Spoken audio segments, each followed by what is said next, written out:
Deixa eu aproveitar então, já falar também de Fiagro, Tá. porque assim, é um assunto que a gente nunca abordou aqui no Market Makers. É, é um mercado que cresceu, é um mercado até que já começou a ter muitas manchetes falando sobre alguns problemas de fraudes que Uhum. surgiram. E você citou o Snag 11, né? Tá, Que é o Fiagro da Suno. É, podia explicar um pouquinho tá até bom. do que é um Fiagro, até as oportunidades e os problemas que estão surgindo aí nessa indústria? Com certeza. Eh, eu vou até dar um passo para trás, se você me permitir. Lógico, vamos lá. Eu acho que é interessante a gente analisar a história de fundos imobiliários e também a história do agro brasileiro. Eu vou começar pelo agro brasileiro. O agro brasileiro, eu sou de 85. De que ano que você é? 87. 87. Quando nós nascemos, o Brasil não estava entre os top 10 de exportação de alimentos do mundo. Existia uma época que o Brasil era importador de alimentos, né? E nesses últimos 35, 40 anos, o Brasil saiu de uma posição que não era nem top 10 para a segunda posição de exportação de alimentos. E, na opinião do primeiro colocado, que é os Estados Unidos, o Brasil vai passar os Estados Unidos até o final da década. Opinião do primeiro colocado, Uhum. né? E eu concordo com essa opinião. Esse crescimento se deve a vários fatores, mas eu elencaria três principais. Vai, no Pareto ali, 80% do resultado vem de 20% dos atributos, né? Quais são esses três atributos aqui?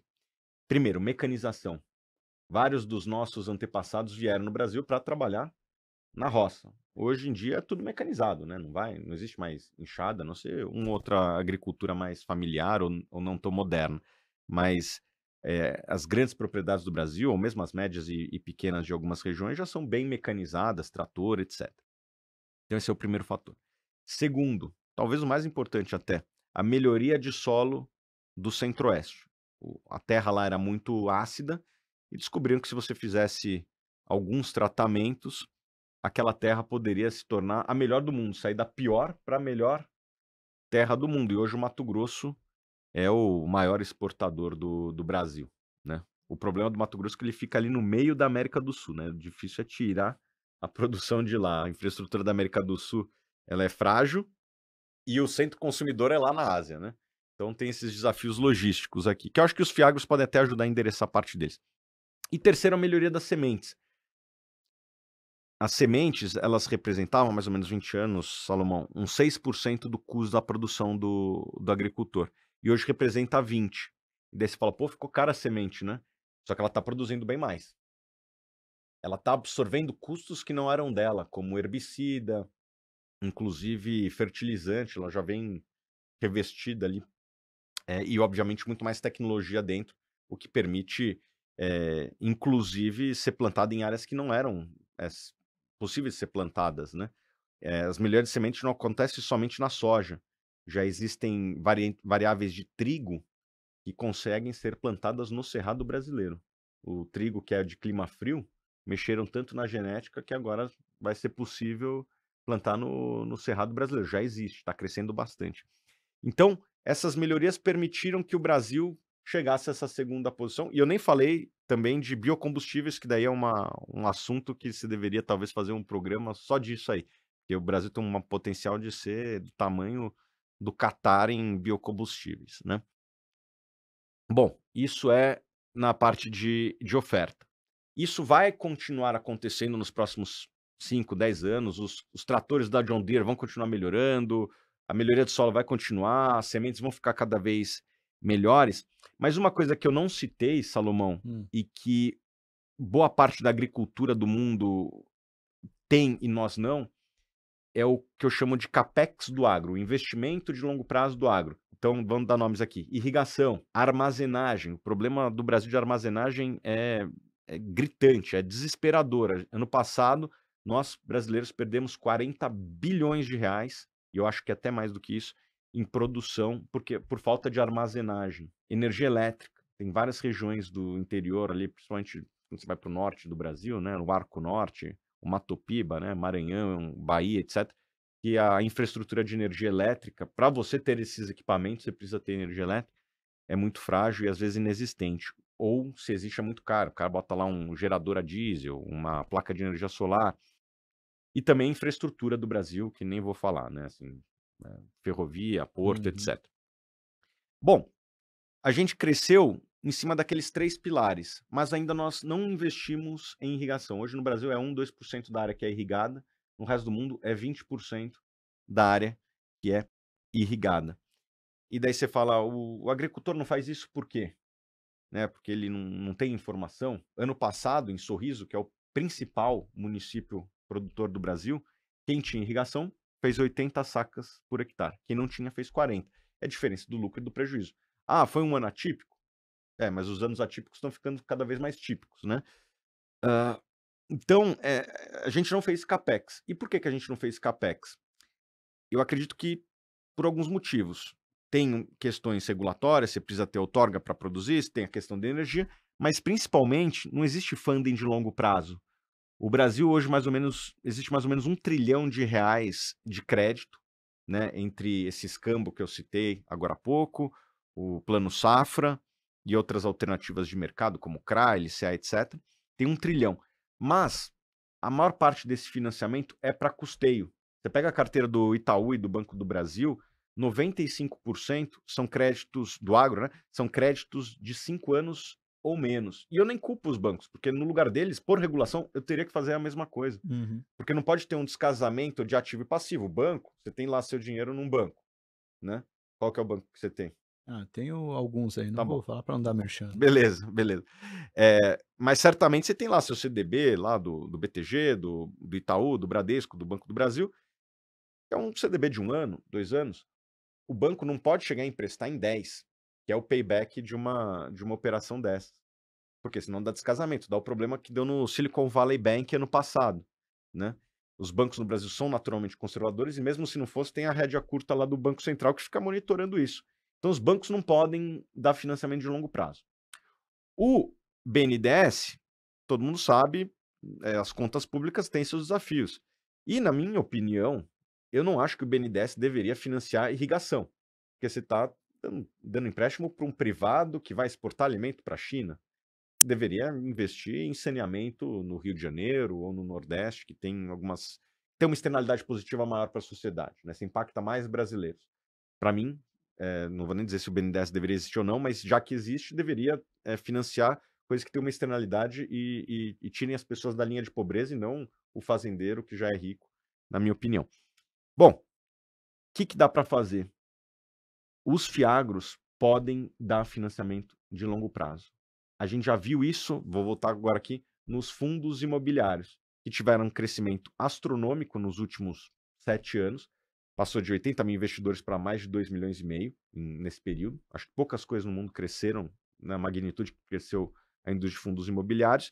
E 10 anos atrás, 7 anos atrás, você pegava as 10 maiores transações imobiliárias do Brasil, não tinha nenhuma com fundo imobiliário envolvido.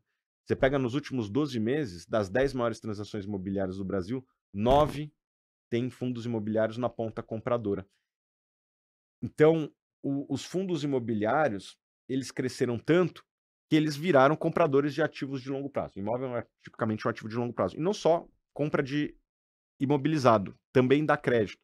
Existem operações no mercado imobiliário de 30 anos, dentro de um fundo imobiliário, né? O Iguatemi vendeu para um fundo da Quiné uma operação de 30 anos. E o cotista não fica incomodado, porque a liquidez dele é em D+2, ele vende essa cota em D+2. Uhum. E a gente vendo esse sucesso dos fundos imobiliários, a gente acredita que o investidor também em algum momento vai se interessar pelos fundos do agro, né, os fiagros. Isso já está acontecendo. Os fiagros têm hoje mais ou menos 500 mil investidores e demorou 20 anos para os fundos imobiliários alcançarem esta marca. Os fiagros eles estão alcançando em 2 anos, 1 ano e meio. Então, eles já surfam, vamos dizer assim, a onda dos fundos imobiliários. E eu acho que a grande sacada nossa ou posicionamento nosso foi buscar fazer financiamentos de longo prazo. Eu não acho que os fiagros têm que competir com o Banco do Brasil. Pelo contrário, podemos ser um parceiro das grandes instituições do agro, porque na hora que a gente financia uma irrigação, eu reduzo o risco do cara que Uhum. está fazendo custeio, porque você elimina um dos principais riscos de uma propriedade, que é o risco climático, né? Então, a gente tem buscado fazer esses financiamentos de longo prazo vamos dizer assim, oceano azul, tem menos competição, a gente consegue buscar players bons que não têm essas linhas nos bancos tradicionais, e inclusive não acho que compete com o banco tradicional, pelo contrário, você reduz o risco do Sim. banco tradicional. E com isso a gente vai fazer o financiamento desse capex do agro. Eu acredito que deve ter uns 100 bilhões de reais que a gente precisa fazer de irrigação, e eu acredito que deve ter uns 100 a 200 bilhões de reais que a gente precisa fazer de armazenagem.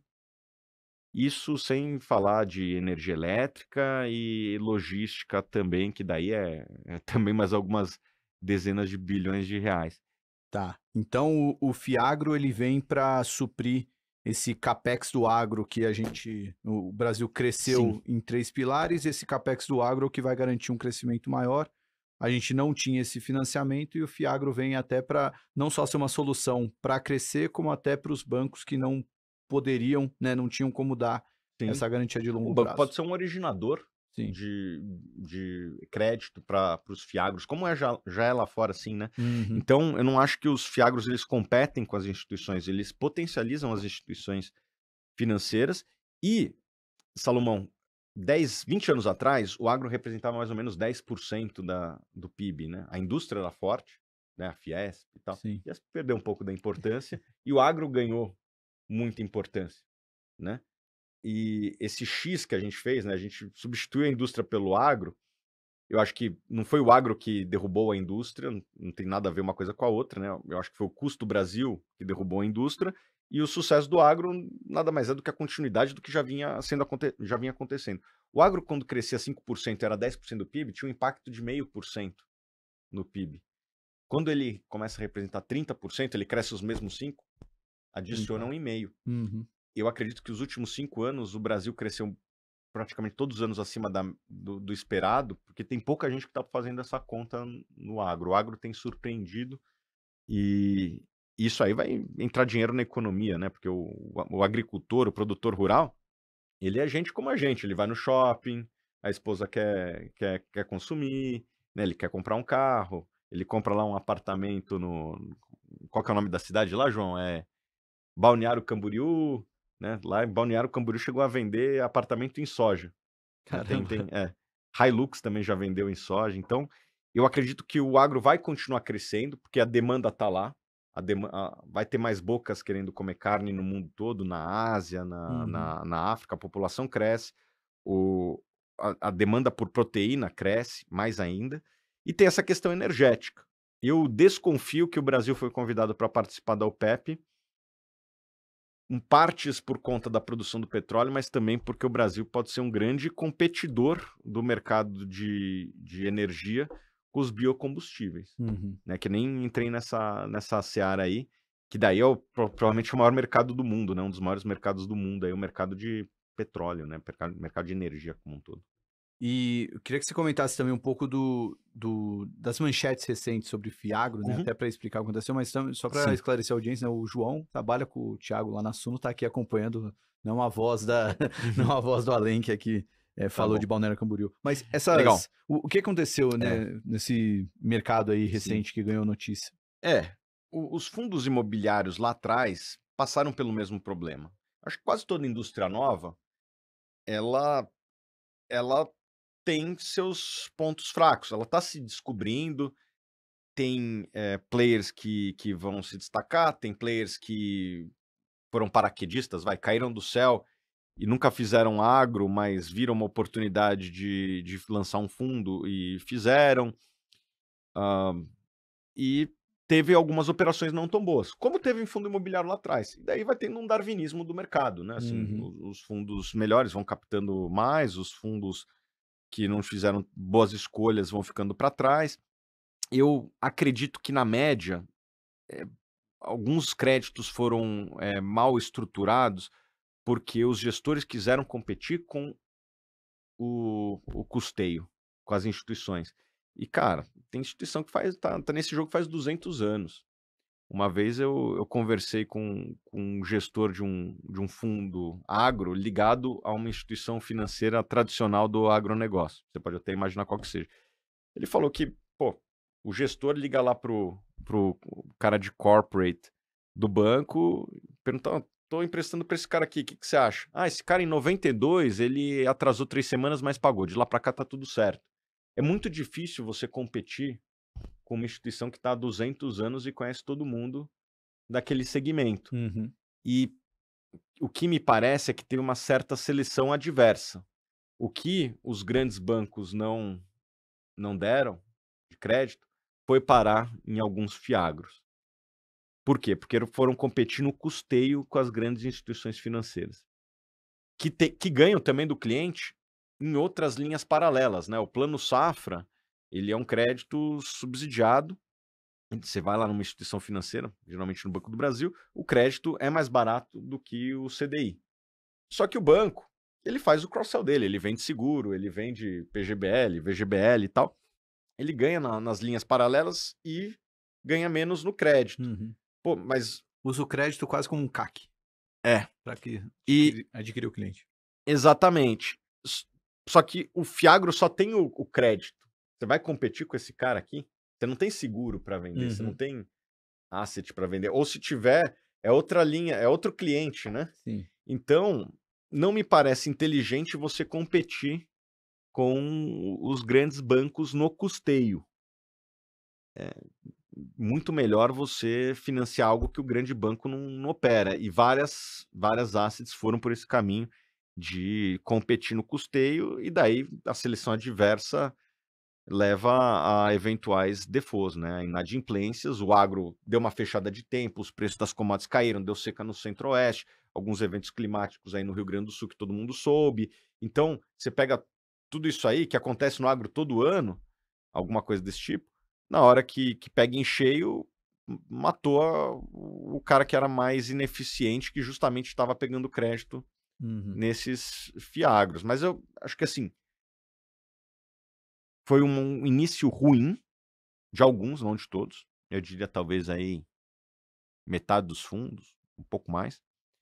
Foi um início ruim, mas é normal, é darwinismo, e daí daqui a pouco quem não conseguiu se estabelecer vai ficar para trás, o fundo vai ficar menor, não vai fazer novas captações, e o dinheiro eu acredito que gosta de ser bem tratado, vai Uhum. fluir para os fundos mais bem geridos, etc. Capitalismo é um pouco assim, né? Acho que bolha da internet foi assim, Ah, lançaram, sei lá, 2.000 empresas, sobraram 3, IPOs, 4. acho que é todo o grande momento de frisson, né, que o dinheiro de mercado financeiro até paleteria mexicana, né? De quando parece que todo mundo vai ganhar dinheiro com isso, né? É quando começa a surgir os problemas. Mas só então para fechar esse assunto, como é um mercado novo, pouca gente fala disso, qual o conselho que o investidor Tá. poderia, né, o cuidado que ele poderia ter para evitar um fiagro mais arriscado ou acertar qual Tá, fiagro tá. Acho certo? que o primeiro conselho que eu dou, Salomão, é não analise somente dividend yield. Eu vi muitos investidores olhando somente dividend yield e comprando o yield maior, né? Ah, esse fundo paga 1,50, esse aqui paga 1,20, logo o de 1,50 é bom, o de 1,20 é uma droga. Eu vi muito investidor falando isso, né? Lembra um pouco, já viu aquele gráfico da curva assim de confiança e conhecimento? Uhum. Né? Tipo, o cara aprendeu que é dividend yield ontem e já acha que é Warren Sim, Buffett, né? Dunning-Kruger, né? Acho que É, exatamente. O cara aprendeu que é dividend yield ontem e acha que é Warren Buffett. Eu acho que dividend yield é uma coisa importante, é algo que você Uhum. tem que analisar, mas tem que analisar o risco também. E para entender de risco, na minha opinião, ou você terceiriza para uma gestora que tem um nome a zelar, tem uma reputação, você compra o time, você compra a placa, Uhum. sabendo que tem riscos nisso. Ou você começa a fazer uma análise dos pormenores daquela carteira, que não sei se todos os investidores têm capacidade de fazer isso, né? Então, o meu conselho é: tente entender o risco que você está correndo, ou escolha alguém que você fala, pô, eu confio, né? Pô, se eu for jogar contra um outro time de futebol, tem risco, posso perder. Mas, pô, vou botar um cara ali na frente, um Messi, que eu confio. Acho que Uhum. isso ajuda a reduzir o risco de perda. Por quê? Porque ele é um nome forte. Acho que futebol que você gosta bastante, e mercado financeiro tem várias analogias possíveis aqui. Então, eu recomendaria que as pessoas analisassem também os riscos incorridos, né?